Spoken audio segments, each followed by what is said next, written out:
Hello, my name is Mike Dirk. Are there lessons to learn from the Townhill experience of community regeneration over the last 20 years?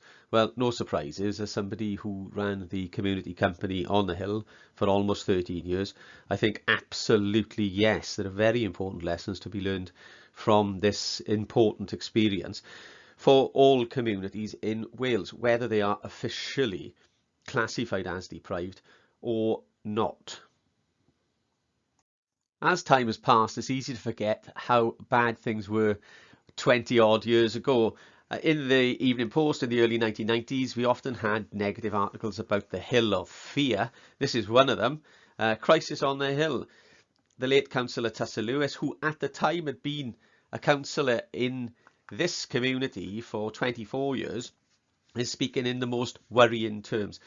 The communities are in chaos. We have no control on the estates. People are not bothering phoning the police anymore when they experience crime because the police couldn't, because they were overwhelmed, or wouldn't respond. Car crime was rife. We had almost 400 empty council houses on the hill, which represented just about 10% of the total council housing stock. There was a sense of universal exasperation. People really didn't know where to turn.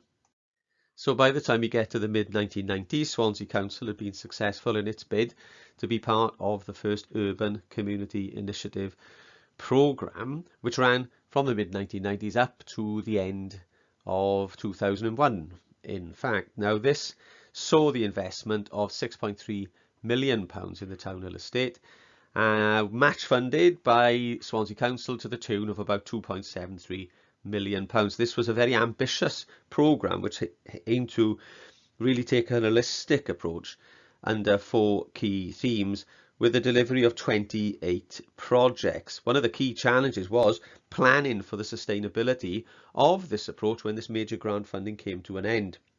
One of the early successes was a reduction in burglary on the estate through the No More Repeats anti-burglary initiative, which saw burglary reduced by 50% overall on the estate, but by a massive 67% in some parts of the Townhill and Mayhill area.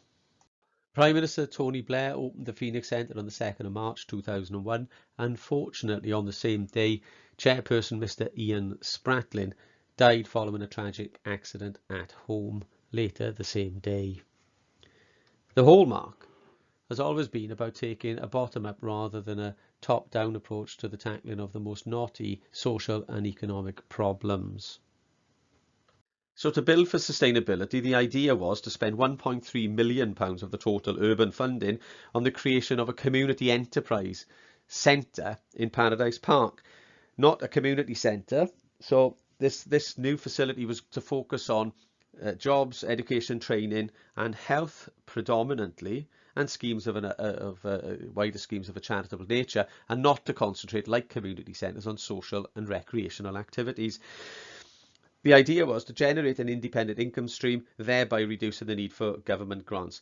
There was a realisation that grants wouldn't be available forever, and if we could get this balance right, hopefully we'd be sustainable for the long term. The grants have run out and the Phoenix is still open, which is really remarkable. The company, the Hill Community Development Trust, a company limited by guarantee with charitable aims, was set up to have a board of directors with a very strong level of commercial expertise, balanced with the voice of public agencies and the voice of the local community. A year after Prime Minister Tony Blair opened the Phoenix Centre in March 2001, Prince Charles came along to open his Prince's Trust offices in the building.